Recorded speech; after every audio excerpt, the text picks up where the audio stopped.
بسم اللہ الرحمن الرحیم۔ یہ ماشاءاللہ انہوں نے بھی یہی کیا کہ حاصل کلام جو ہے وہ یعنی مقصد حیات جو ہے وہ قرآن کی خوبصورت آیات پاک کی روشنی میں تو نے کیا بن کے رہنا، تو نے کیا بن کے رہنا۔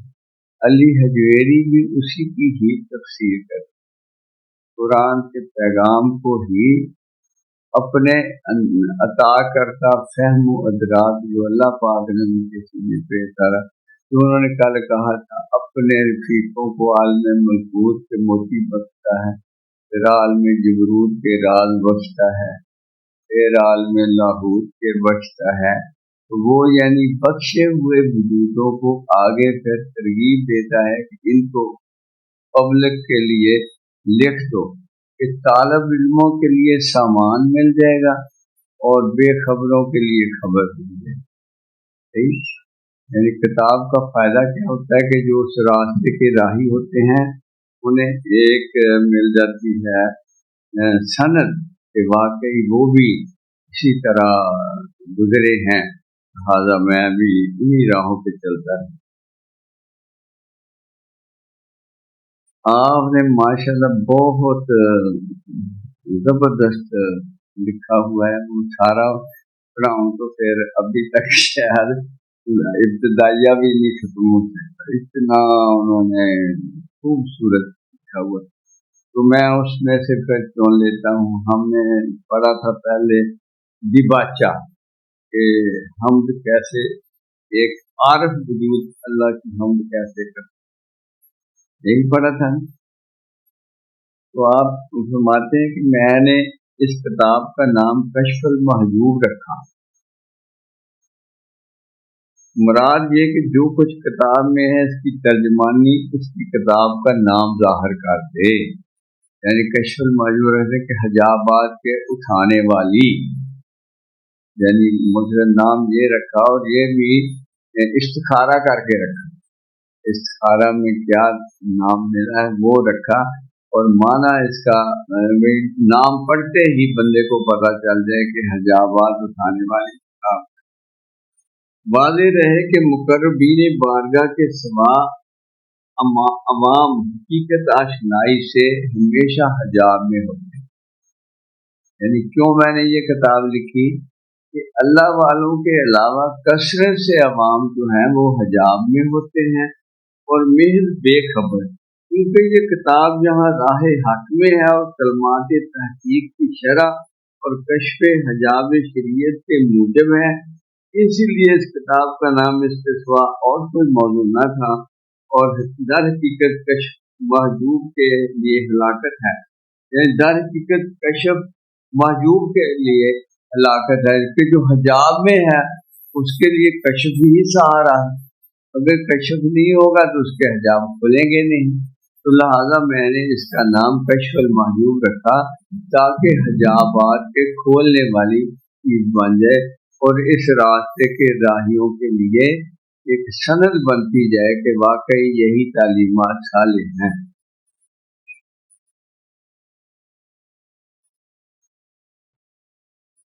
محجوب اچھا، جیسے کشف میں حجاب یعنی جس طرح قرب متحمل بوجھ نہیں ہوتا، اسی طرح بوجھ متحمل قریب نہیں، یوں سمجھا کتنے فکر زبردست ہے کہ یہ جو قرب ہے اس میں دوری نہیں ہوتی اور دوری میں قرب نہیں ہوتا۔ وہ فکر مشکل ہے تو میں پڑھ پڑھ کے آسان کرتا ہوں کہ دوری میں قرب نہیں ہوتا اور قرب میں دوری نہیں ہوتی۔ کیا خوبصورت کہ ایک واصل باللہ ہوتا ہے، بارگاہ الوہیت میں حاضر ہوتا ہے، اس کے کشف اٹھے ہوئے ہوتے ہیں، اس پہ ہر چیز واضح ہوتی ہے، اس کی زبان اللہ کے ارشاد سے مزین ہوتی ہے، بولتا وہ ہے لیکن در حقیقت بولتا اللہ، کیونکہ اللہ پاک ہوتا ہے اس کی زبان میں بن جاتا ہوں، اس کے کان میں بن جاتا ہوں، اس کی آنکھ میں بن جاتا ہوں۔